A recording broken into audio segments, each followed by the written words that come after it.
Hello, friends, family, others who listen to my podcast. Welcome to In the Basement with your host, Destin. I hope everyone's having a great and fantastic week. This is a solo episode from your host, and this episode I'm maybe focusing more on money, I guess, learning about money. It's about saving money, how you can save money at any age, homeowner, college student, etc. On my last podcast, where I was a solo speaker, I guess you would say, I talked about my book a little bit, the book I've been working on that is titled 100 Ways to Save as a Young Adult. I'm going to be going into a little bit more depth in that book, like with a few tips on how to save money. I'm not going to obviously lay out the whole book, but once the book comes out, if it does, it will be completely free. You could check it out as an an ebook. I don't plan on doing an audiobook anytime soon. That being said, I hope everyone's having a great day. I am tired. I'm very hungry. Right now it's 4 p.m. Emer is out with her friend shopping and eating or whatever. I'm sitting here all alone. And I'm so hungry, it is insane. But I'll try to get some food. I'll try to get some food after. I'm also very tired for some reason. But yeah, me and Emer have been on a diet, I guess, a little bit. And we've been having Panera bread. Panera bread's great. Panera bread's good. I'm going to try to cut down on the rambling a little bit. Let's get right into some great ways to save money. So looking through my book here, if you're a college student, basically fill out your financial aid, sell your textbooks once you're done using them. Don't take out loans unless you really don't take out a loan. I would never take out a loan because you can find scholarships, you can get your financial aid, you should be able to save up maybe $1,000 extra if you need that to pay for school. I just don't see a reason why you'd have to pay for school if you can find If you just search for scholarships, you'll be okay. If you come from a poor family, your financial aid will help you pay for your school. If you come from a rich family, hopefully your parents would help you pay for school. Anyways, this is more about, electricity bills. That's the first thing I want to start off talking about. So, one statistic, the average American household will spend around $2,000 every year on their electricity bill alone. That's a lot, $2,000 every year. I can't do the math right now, like 160. Well, some great ways to save the money on your house, on your home electricity bill. One way is to make sure you're using the most money saving light bulbs you can. Light bulbs are very important. So years ago, there were, LED light bulbs that you could get, and they were really expensive. You wouldn't really be saving that much money on them because of the price. Because of, the price difference. You can get an incandescent bulb for like penny or cents, like $1. But an LED bulb would run you about $25 with them. Well, nowadays, an LED bulb, you can find LED bulbs for around $5. You can look online, find them $5 around there. And so, the reason you want to change from an LED bulb to from an incandescent bulb to an LED bulb. Sorry, Jacob just sent me a message. An incandescent bulb will last around 1,000 hours, around 1,000 hours, maybe 1,200 hours. While an LED will last anywhere from 50,000 to 100,000. So that's they'll last 50 times longer. In the worst case scenario, it'll last 50 times longer. So, theoretically, if an incandescent bulb is $1 and an LED is $50, it would be the same price either way. You'd be spending the same amount of money either way. And an LED bulb is $5, not $50. So, the main reason why the main reason people are not buying LED bulbs now is because, they still think they're too expensive compared to savings, and people want to buy, in that moment. They don't want to look towards the future. They see there's a bulb that they can get for 60 cents, they'll buy the 60-cent bulb, not the $4 bulb, light bulb. I've never said the word bulb this much in my entire life. It's crazy. Anyways, but I just proved that theory wrong. You'll save money on your LED bulb. Another thing, LED bulbs are also brighter. They're directional. They do not have a warm-up period. They're ready to go right away. And an incandescent light converts less than 1/20th of the energy that it consumes into visible light. So, basically 1/20th of the energy that you're spending on your bill, for your electricity bill, for your lights, is lost to heat up your light bulb. Compared to an LED bulb, you don't have to heat it up at all, so you're not losing that extra 19th percentage of your bill. I don't know how to explain it. I'm not a scholar. Anyways, but yeah, so LED light bulbs, your lighting is a great way to save money. Just wait for the light bulbs you use right now. If you want, you can wait for them to burn out and then just get LEDs. Or you can go to the store and buy a 20-pack of LEDs and replace every bulb in your home. Just make that decision for yourself. See, how your future holds. Another thing is a programmable thermostat. I already talked about this in the last episode a little bit. A programmable thermostat would be a good investment if you plan on living in your household for more than 5 years. If you plan on selling your house in a few years, maybe don't get it. But basically, you can get an app on your phone, or you can set your thermostat up to turn off and on throughout the day, specific times. You can turn it on when you want. You can turn it off when you leave your home for work in order to save you money, because it's not going to constantly heat up your house or cool down your house, trying to keep it at a specific degree when you're not home. That's just a waste of energy, a waste of electricity, a waste of money. Another thing, trying to rattle through these a little bit, power strips. So, there's this thing called phantom power. Almost every appliance, everything you have plugged into the wall will use phantom power. What phantom power is even when you have your device or appliance turned off, it's going to use a small, maybe 5% of its power, 2% of its power. I don't know the exact percentage. Just being plugged into the wall, it's going to use a small percentage of power, of money, basically. However, if you have power strips that have on-off switches on the end of the strip, plug that into the wall, and then plug your appliances or devices into the power strip. You can turn the strip off when you leave. You'll turn off 6 devices, like your lamp or whatever, I don't know. But that'll save you maybe $10 or $50 throughout the year, somewhere around there. But still, that $10 or $50 will add up throughout the year. So might as well do it. Obviously, the power strip is going to cost you money. So, plan ahead. Think. Every situation is going to be different, but I'm just saying, I'm pretty sure they probably have plugs in the wall that have the same on-off button as well. Anyways, one thing to take note.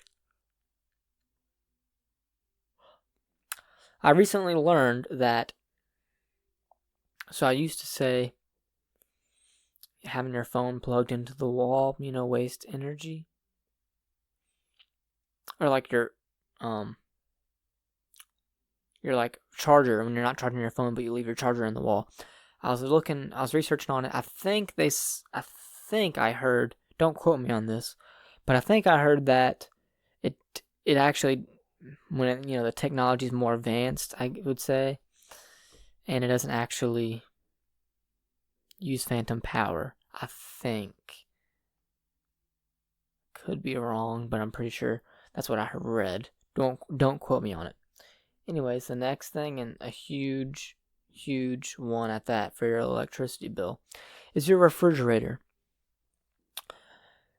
Now, your refrigerator is one of the most energy-draining appliances that you'll probably have in your household. So making your fridge as energy efficient as you possibly can will be one major key for your savings. With basically, your fridge needs a small amount of maintenance throughout the year, and most people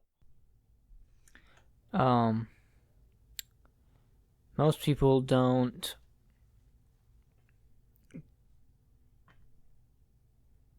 keep that maintenance up. Most people don't keep the maintenance up to date.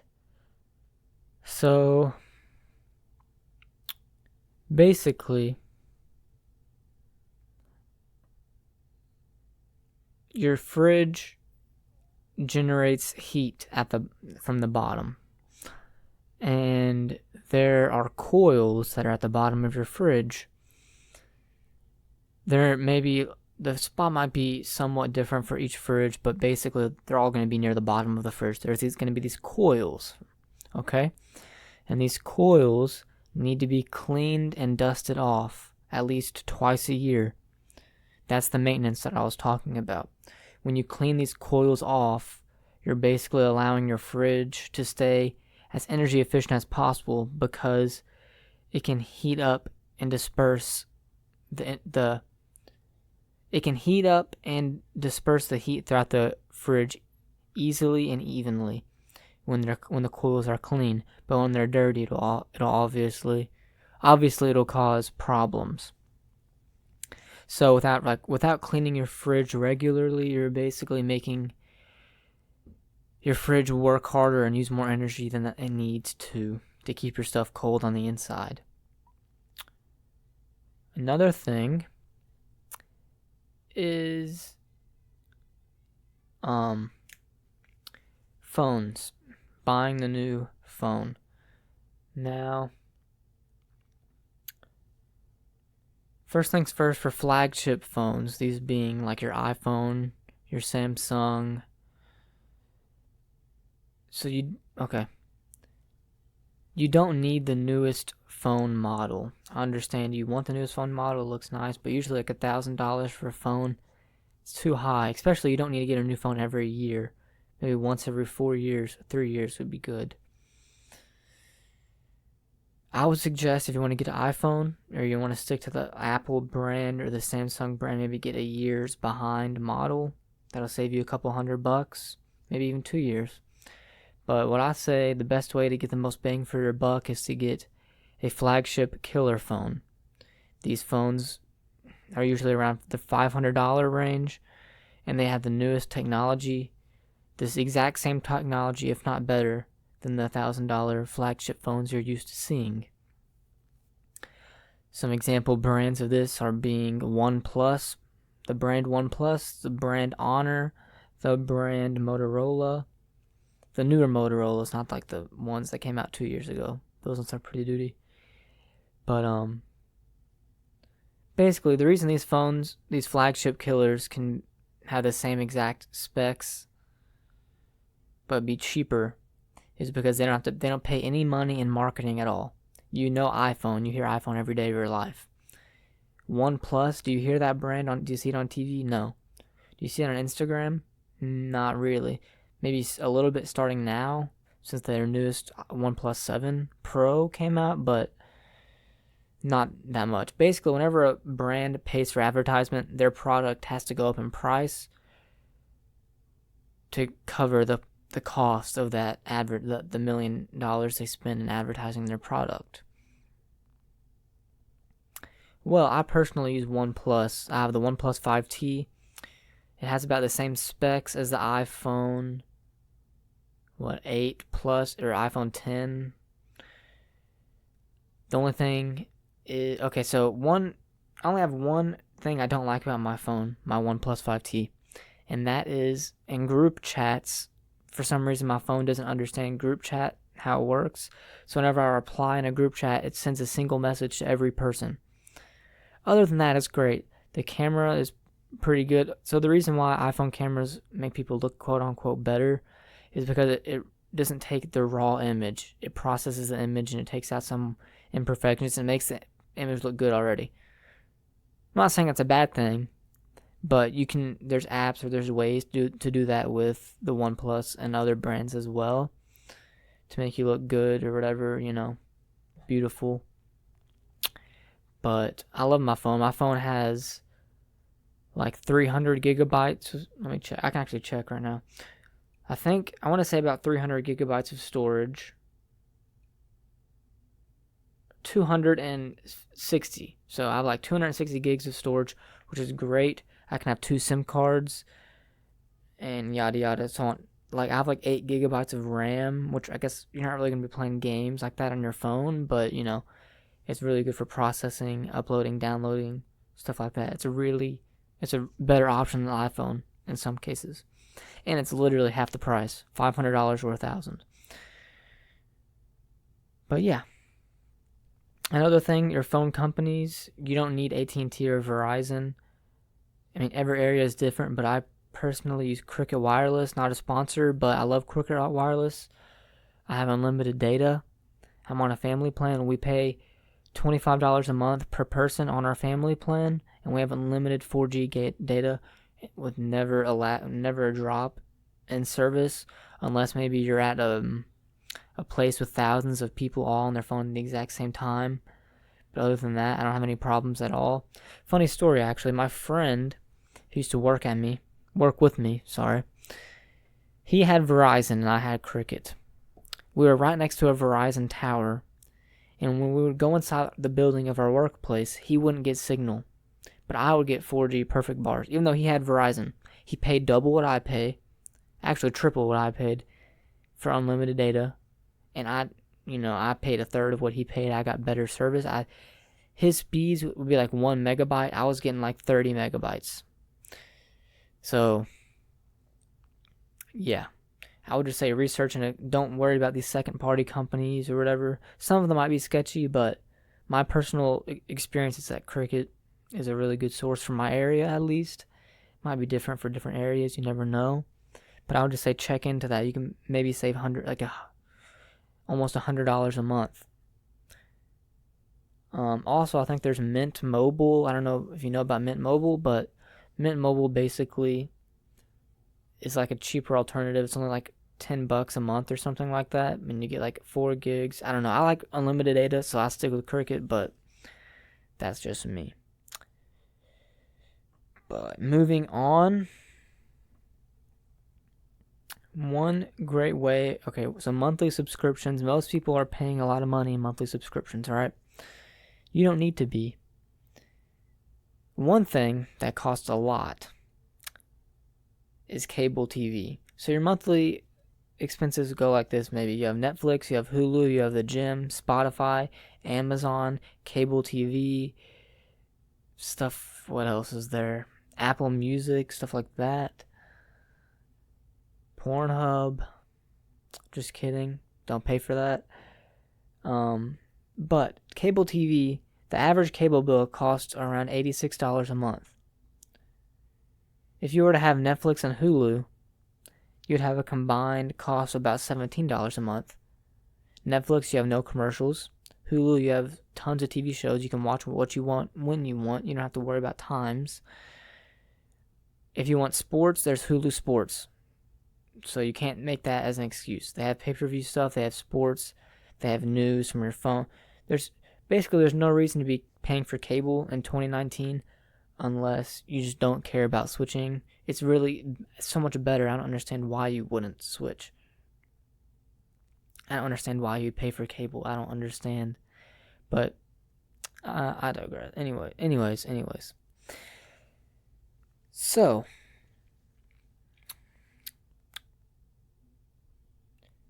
I would suggest cutting off your cable service completely. You don't need to pay for it at all. You can use Netflix, get a smart TV. You don't have a smart TV, you can get a Chromecast. You can get, what are the other ones? I can't remember. Chromecast or the other, things that turn your TV to a smart TV, basically. Also, you can share these subscription services. You can share/bum these services off of your friends. You can split the cost in half. Netflix promotes account sharing. They literally said they want you to share accounts. So like me and my friends will split the account cost. Me and my grandma, literally we split the account cost. She actually pays for it now. I don't even pay for it at all. I don't know what I'm saying. But yeah, Hulu, Amazon, Spotify, all these things you can share. And you can actually get student discounts on, I think, all of these. Maybe not Netflix, but I know the Hulu, Spotify, and Amazon, they're student discounts. Also, gym memberships. So usually I would suggest not getting gym memberships unless you're going twice a week. Then it might be understandable, but even then, I don't know. I would just suggest getting dumbbells or a treadmill or something like that at home, because it'll save you money in the long run. Because on average, people stop going within a few months and they just don't cancel. There's a reason why they don't let you cancel online. You have to go to the place in person. There's a reason for that. That's how they make their money, because people don't show up, but they're still paying their monthly fee. So I would just say cancel unless you really are dedicated and you go 2 or 3 times a week probably. But yeah, I'm just trying to kind of fly through these, rattle some of these off. Another thing, stop eating out.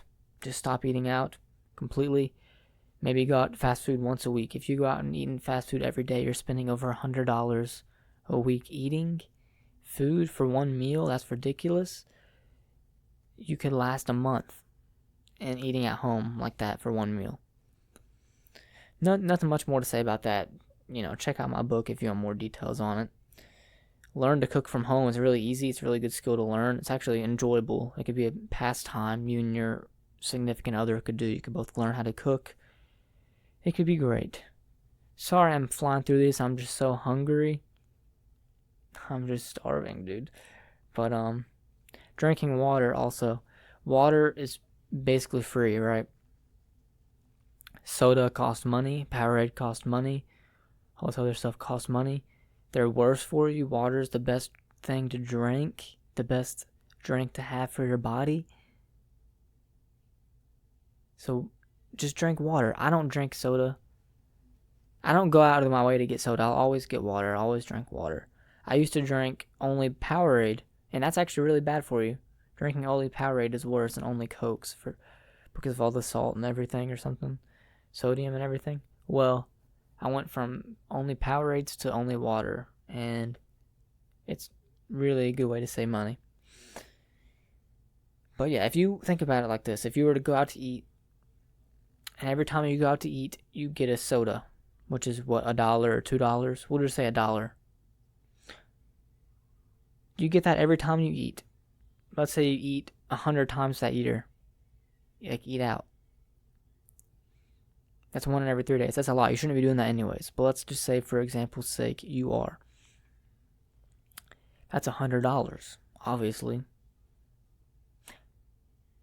That's $100 you didn't have to spend, and you could be a healthier person if you would have just drunk water. Get some water enhancers, not ones. There's some that aren't good for you. Just, do some research. It's not that hard.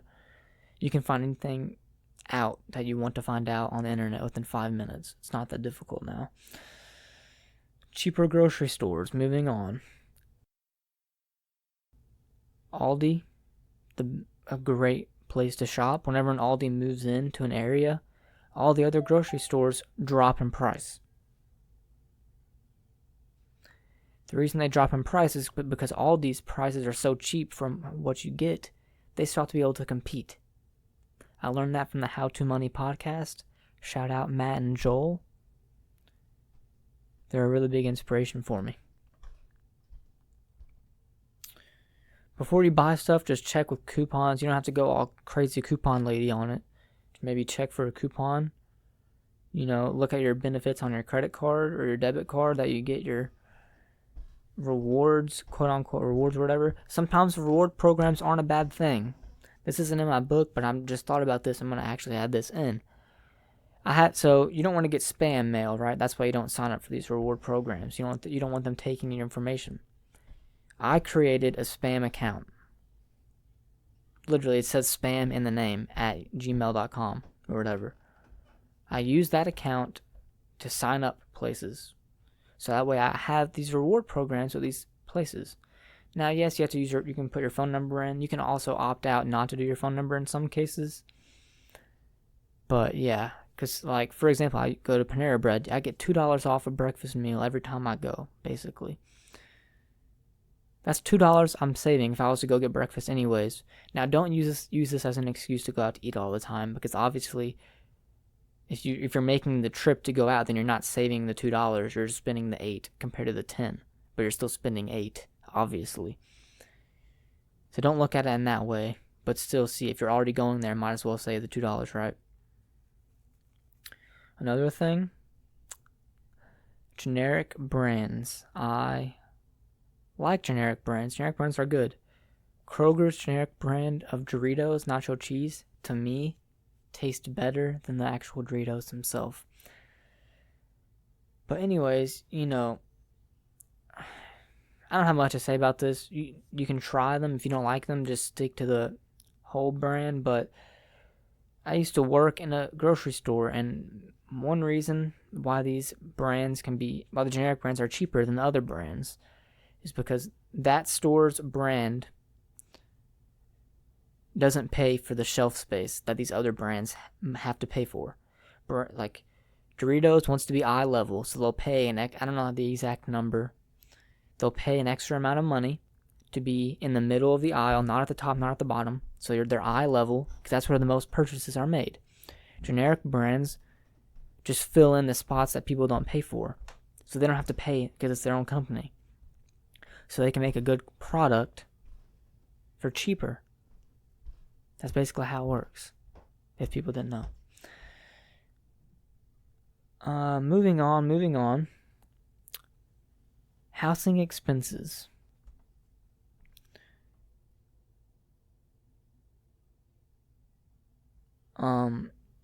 If you're in the ages of 18 to 22, yada yada, somewhere in there, and you want to move into an apartment, move into your house, you don't want to live with your parents because you want freedom,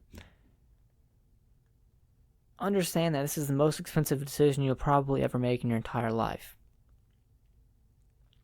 It's going to cost you hundreds and hundreds of dollars every month, thousands of dollars over the years. If you were to live with your parents, you'd be able to save all this money, invest into your retirement, put it aside for this and that, make an emergency fund, yada, yada, yada. I can go on and on. Everyone's situation might be different. Maybe you don't have a healthy home life, so you have to move out. I understand. But that being said, really, I would discourage people from moving into an apartment. At least if you're going to move out, save up for a down payment on a house. It's so easy to get your credit score up to 700 to be able to get a mortgage. I started from a credit score of 0, and I got it up to my credit score is 750. From 0 to 750 within 6 months. 6 months. I don't know what I was doing. In 6 months, I got it up 750. All you got to do is spend 10% of what you make if your credit limit is $2,000, don't spend over $200. Really, don't spend over $20. That's what I try to do. I try to stay at 1%. But 3% is what I was told is around the best. You can look online, obviously, for more of that stuff. But it's just saving money. Just don't move out. You don't have to. But yeah, I can go on and on. I'm only on number 20 or something like that. But I'm not going to get into everything, obviously. I am going to call Buffalo Wild Wings, because I'm very hungry. And I did not eat today at all. Well, I can't remember what I ate. But I usually get the honey barbecue boneless. It's so good. But yeah, I'm gonna make a pickup right now. Hello, can I make a pickup order? Absolutely. Give me just a moment to transfer you over to a cashier, okay? Okay, thank you. Thank you. Hello, I would like to make a pickup order. Can I get the phone number? Yes. Oh, yeah. Can I get a small honey barbecue boneless wings? Okay. With ranch and celery. Anything else? That'll be it? It's going to be 11:76 when you get here. I'll be ready in about 20 minutes. Okay, thank you. No problem. 20 minutes. Alright. I'm back and I just ate. I lost my train of thought, but yeah, I had the B-dubs. It was pretty good. Anyways, back to what we were talking about. So if you own your car or whatever, and you're paying on your insurance plan, if you're under like the age of 25, your insurance is going to be pretty expensive, even if you've never got a ticket, never been in a wreck. That's just how it is in America. Well, there are some ways where you can counteract this. There's this app called Root Car Insurance, ROOT, Root, and basically it'll track your driving throughout the month. Like, you'll have your GPS on, it'll know how fast you're going, how fast you're supposed to be going, how hard you press on the brakes, and stuff like that. And then at the end of the month, it'll give you a quote, like a free quote, so that you can compare prices with what you're currently paying and try to get a cheaper price. But yeah, it might not always be cheaper. You just have to see. I personally did that, and I had like 10 out of 10 for every category, and the price was still around the same as I used State Farm at the time. But yeah, you can just look into that though. It'll probably be different for everybody. One tip about shopping in the grocery: shop by unit price, or like the cost per pound or cost per ounce price, rather than the big sale price that they have on it.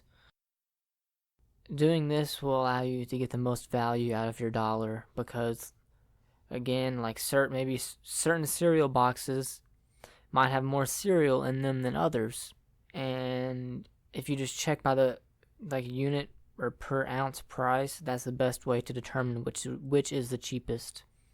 Lastly, one good tip that you can use is, instead of buying things, seeing it as a dollar value, maybe look at it as your hours of work.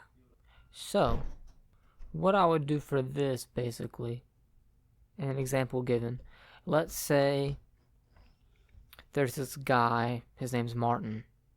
Martin works at a mall, and on his break he goes and he's looking for a new pair of shoes. So he goes in to the Foot Locker, he sees this nice pair of shoes for like about $120.